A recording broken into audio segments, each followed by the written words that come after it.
In the previous video, we introduced stock buy and sell problem. We talked about a naive solution. This problem has a surprisingly simple and efficient solution. The idea is based on this fact: you know the prices in advance. When will you buy a stock? If the prices of a stock are going down, you will let them go down. And once the prices reach bottom, at that point you will buy the stock. And then when they are going up, you will let them go up.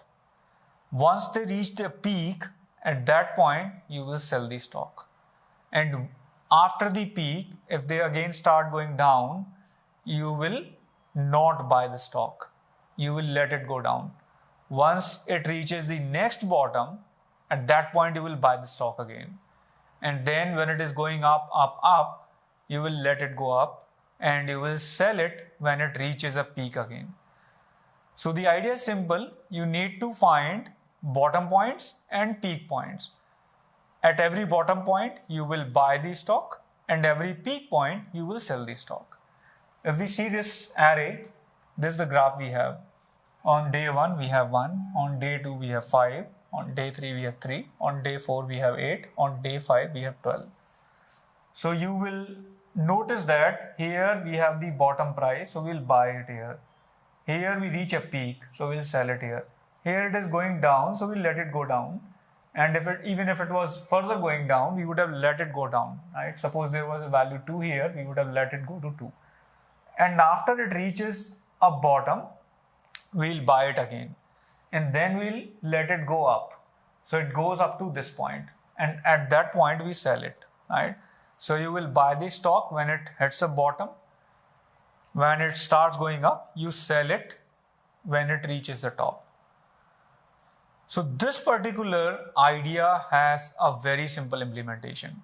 What all you do is you traverse through the array starting from the second element, and you will see that if it is going up, you will keep adding the profit, right?